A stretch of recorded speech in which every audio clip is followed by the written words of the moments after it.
Hey guys, quickly want to tell you that at the end of this video, I have an important message for all of you, regardless if you've seen my channel before or not, so I'm hoping y'all stick around to hear it. But anyway, on with the video. Battlefield 1 is 8 years old, and looking back, you've gotta give props to DICE for making a really daring decision given its chosen time period. Multiplayer FPS games, especially AAA ones, almost never go past the World War II setting, because that's what most gamers are accustomed to. Plus, at the time of its release, the craze was all about futuristic movement shooters, which once again made Battlefield 1 stand out all the more, which is why it's caught the eyes of many, including me, who isn't even that big of a Battlefield fan. And after playing it extensively, this game just oozes with passion. Not only passion for making a great FPS game, but passion in the time period presented. This game uses the history it's provided excellently to create a really fun experience that still respects and appreciates the history that it's based on. But let's actually address that history and why it's barely ever touched in media. In general, World War I is not portrayed very often. A big part is definitely because its younger brother is just much more interesting. You've got revolutionary weaponry and tanks, as well as a big bad guy, which turns the entire war as a tale of good versus evil. Whereas with World War I, there's just not a whole lot going on. And I mean that in the literal sense. It was a turning point for the world when it came to warfare, and it was a precursor to what we see in modern combat. However, fighting during this time was usually done through trench warfare, which consists of long, drawn-out stalemates. I won't bore the people who aren't history buffs, but just imagine a game in which you sit in a trench for hours on end with nothing to do, only to either die of pneumonia, noxious gas, or get blown up by an artillery shell you never saw coming. Occasionally you get to run out into the open field, but you probably would get obliterated by some other dipshit with a machine gun. To put it simply, a completely realistic and historically accurate World War I game would just not be very fun. So now it becomes a balancing act where we have to make the game fun, of course, but we also have to make it a World War I game, which is going to inherently feel different. Sure, strapping everyone with an AK-47 is definitely fun, but that would defeat the whole purpose of the setting. I want the setting to make this game feel unique. At the same time, we've also just established that a one-to-one recreation would just not be very fun, but at the end of the day, this is a Battlefield game, and Battlefield has never been the most realistic game on the planet, so if you were looking for a completely historically accurate World War I game, then this is not the game for you. Instead, you should go play something like, I don't know, Isanzo or something. Beyond the Wire? Okay, maybe there's not many choices out there for you. But getting back to Battlefield, I think the main component that makes Battlefield in general so great is how it's really good at immersing you in these large-scale battles. And for this game, that's going to be extremely important. Remember, this was meant to be the war to end all wars, and if you can make me as a player feel that, then I say it's a job well done. And boy howdy does Battlefield 1 knock it out of the park. The opening scene you play on startup should already be enough to sell you on this game being an absolute masterclass when it comes to atmosphere, but the multiplayer follows suit, delivering intense and chaotic moments that will have you saying, "War is hell." And I think it's the atmosphere that makes this game stand out so well. You've got constant explosions, dudes just flying all over the place. The spectacle of it all was sometimes so great that I just had to stop and take it in at times. Even if I was just sucking ass, I was still having so much fun being put in these hectic situations. But of course, it's still a Battlefield game, so they still give you that sandbox gameplay as well as opportunities for those wackier and funny moments. But there's just something about this Battlefield in particular that makes it stand out from the rest. From all the Battlefield games I've played, there's something about BF1 that feels so visceral, which really immerses you into the game and its setting. The other games never achieved that same sense of immersion for me. And if I had to guess, for like maybe 70% of gamers, this is enough to sell them on the game. That atmosphere alone will get a lot of people invested in this World War I game. But since I am different, and by different I mean potentially autistic, I want to see how World War I does this game actually get. And to take a closer look at that, let's look at how this game handles the technology of the time. Now this was definitely the biggest hurdle developers had to consider when making this game. Back then, most infantry was equipped with bolt-action rifles, with machine guns being mostly immobile. For a more hardcore shooter like say Hell Let Loose, this is fine, but once again, this is Battlefield, and weapon customization is going to exist. The question is, how are they going to give the players the weapon variety they expect, while still staying in bounds within the time period? Well, BF1 decided to really do their research and opted to look beyond what was actually issued and instead look at experimental weapons at the time. Take the Hell Regal for example, which is a gun that definitely did not see use in the war. In fact, it is so obscure that developers only had 3 pictures to show it even existed, and yet they still decided to put it in the game anyway. And this is probably the smartest thing they could have done with the weapons. It allows them to introduce some really cool and unique weapons while still staying somewhat true to the history. I mean, just look at the Burton real quick. First off, it looks fucking insane for today's standards, but the 2 magazines actually have a purpose. The right magazine is standard anti-personnel rounds, but the left magazine actually holds incendiary rounds that is surprisingly effective at disabling enemy aircraft, which is such an interesting concept. It's also just really fun to use as well. I touched on this in my last video, but I'm telling you, this time period is like an untapped gold mine of just fascinating weapons, and there are some familiar favorites thrown in there too. At first I thought the BAR was completely out of place until I actually searched it up, and what do you know, it actually did see limited use in the First World War.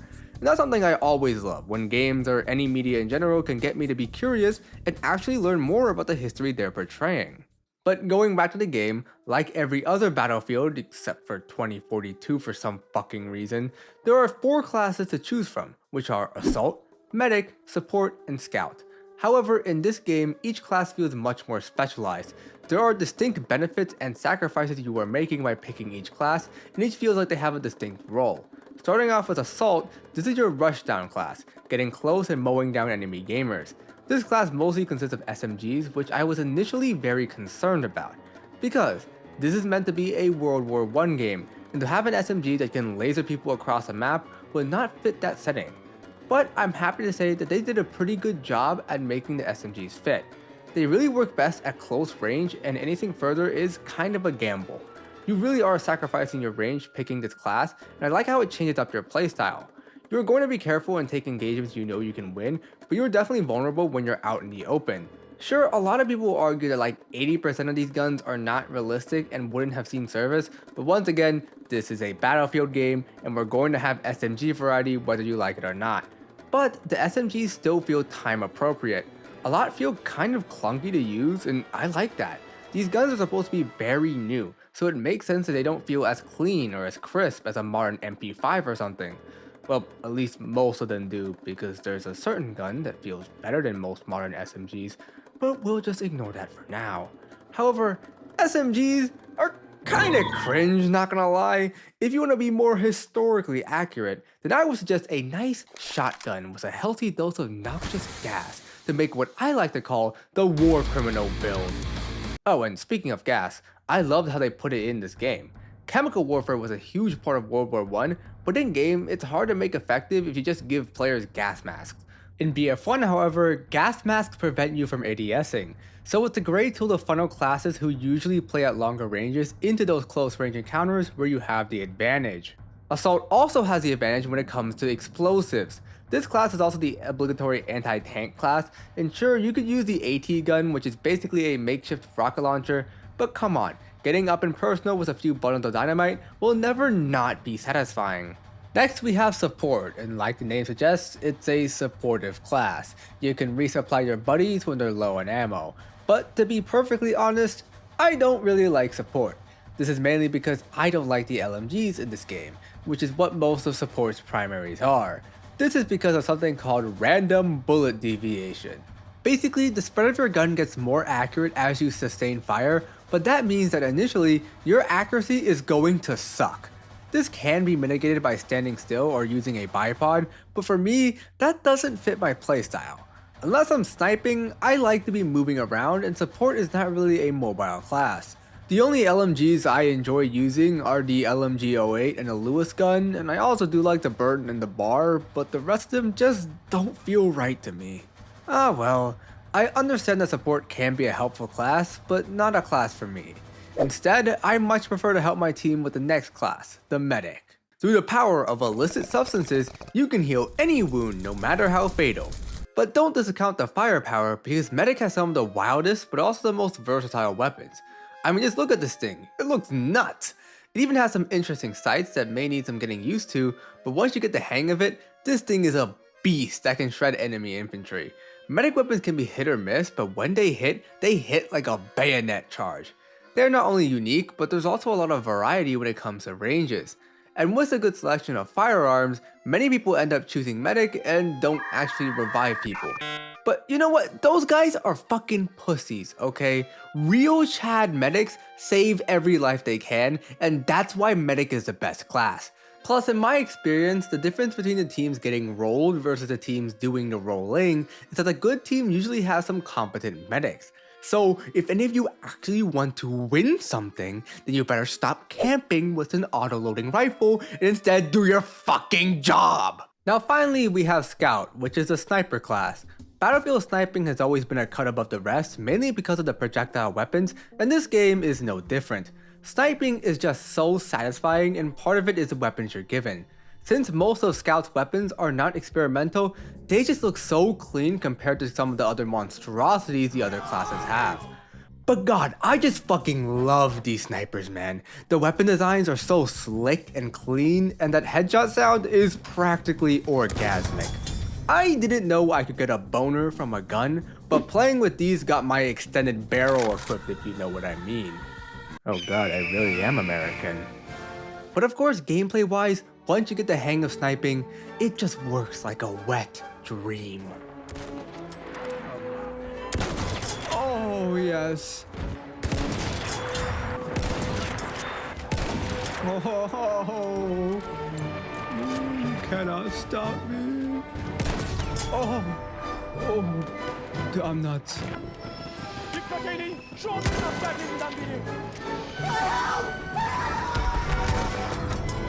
Oh, you cannot escape me. Okay, that's enough of that for now. Outside of that, we of course have our vehicles. Despite their outdated designs, they still prove to be utterly terrifying. But of course, a good assault can make quick work of them. How they feel to play, however, is another story that I'm not qualified to talk about. I spawned one tank, immediately got blown to bits, and never touched them again. The same thing basically happened with the planes as well. So I won't talk much about the vehicles because I just don't have too much experience with them. The elite classes on the other hand, I can say I have much more experience with, but still it's limited. Elite classes are special classes that you have to acquire on the map. There's only one of each at a time, so you're literally fighting with everyone else on the server for them. Some of them like the Sentry and Flamer aren't too popular, so you can get them pretty easily. They're fun and can be pretty deadly, but aren't very versatile, especially the Flamer, which is horrendous at dealing with long-range combatants. When it comes to the more fun classes though, they are much harder to get your hands on, and also much harder to keep. An anti-vehicle kit is available near your location.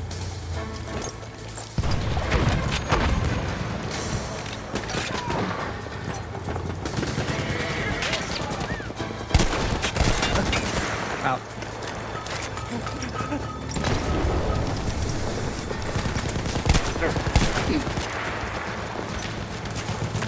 Uh-oh. Holy shit. Yo, please, I don't get this, man. Please. Come on, please. Oh, okay. Come on. Come on, please. Oh my god. Oh my, thank you so much. Thank you. I love that RD gun, that artillery truck. Oh my god. Thank you. Oh my god. Are you fucking kidding me? But out of the small amount of time I've had with each class, they were all pretty fun. The Tank Hunter was by far my favorite. The Tank Wearer is just so meaty and fun to use.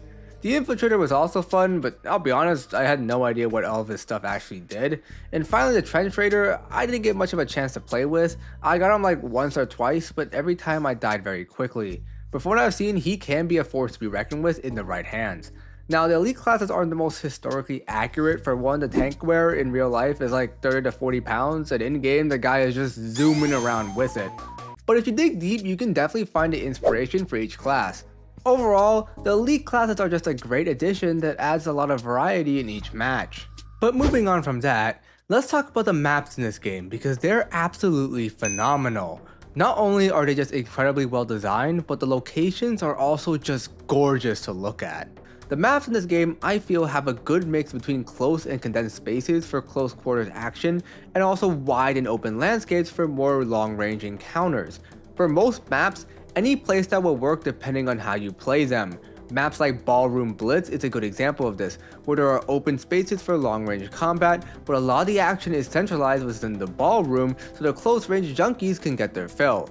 There are some maps that I feel lean more towards certain classes than others, but still, I think every class will find a place in each map. But I think what's cooler about the maps is the locations. Each map is not only beautiful, but diverse in where you get to go. You have everything from lush forests to wide and expansive deserts. Because remember, this is a world war, and Battlefield 1 makes sure to encompass that entire world rather than a few big names. One of my favorite additions was the maps featuring the Ottoman Empire, which, yeah, they were like one of the longest empires in history and fought in this war, and most of us just forget about them, but not BF1, who actually brings attention to them. Same with the Italians, who also gets featured in two really fun maps. And both have prominent features in the single player, which is surprisingly good. This is where the love the developers had for the history shines best. Each story opens and closes with context about their inspirations, which goes to show that they wanted to shine light on these people and their conflicts. It honestly made me do a little extra research on what they were referencing. They definitely made some creative liberties. I'm sure this juggernaut looking guy probably didn't exist back then, but you can definitely see where they got the inspiration from. As for the story themselves, I thought they were pretty good. They aren't masterpieces, but they're enough to keep you engaged. But what I think is more intriguing is the diversity of the stories. Like I said before, we get stuff about what the Italians and the Ottomans were up to, but we even get to see things like Australian troops, which I never even knew fought in this war. And look, maybe it's because I fell asleep during class on one day where I was learning about this, but it's cool that a video game can make me learn more about history than my own education system. And somehow, even the gameplay was fairly decent. I thought it was going to feel like a long tutorial, but no, they actually have some well thought out encounters and even some open-ended level design. Overall, I think the war stories are well worth playing. On average, each one takes roughly around an hour, some even shorter unless you're stupid like me and somehow get stuck on an on-rails turret section, and each story just feels like it was built with passion to tell about the forgotten parts of this gigantic war.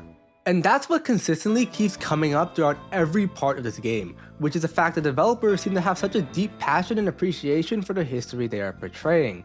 At every turn, the developers look deep into the history books to find every cool little tidbit they could and put it into the game.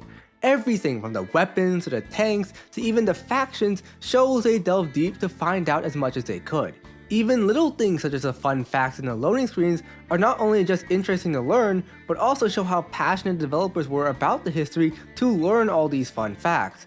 To me, this game is a huge statement telling everyone, hey, don't sleep on World War I, because this is still a huge part of world history and deserves to be remembered. And they succeeded immensely, showing the world what made this war so massive. And it's because of their love for that history, so many can now look back on it and remember it. And I think that is an incredible achievement by these developers. And finally, I'm sure you're wondering what that whole special announcement is all about, and to answer your question, all I have to say is, I hope you're having a great day. Okay, I know this seems random, but let me give you some context.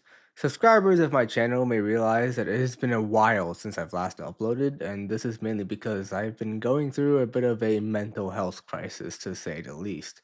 I won't get into detail because some of you may be sensitive to that information, but let's just say it got a little dangerous for me at times.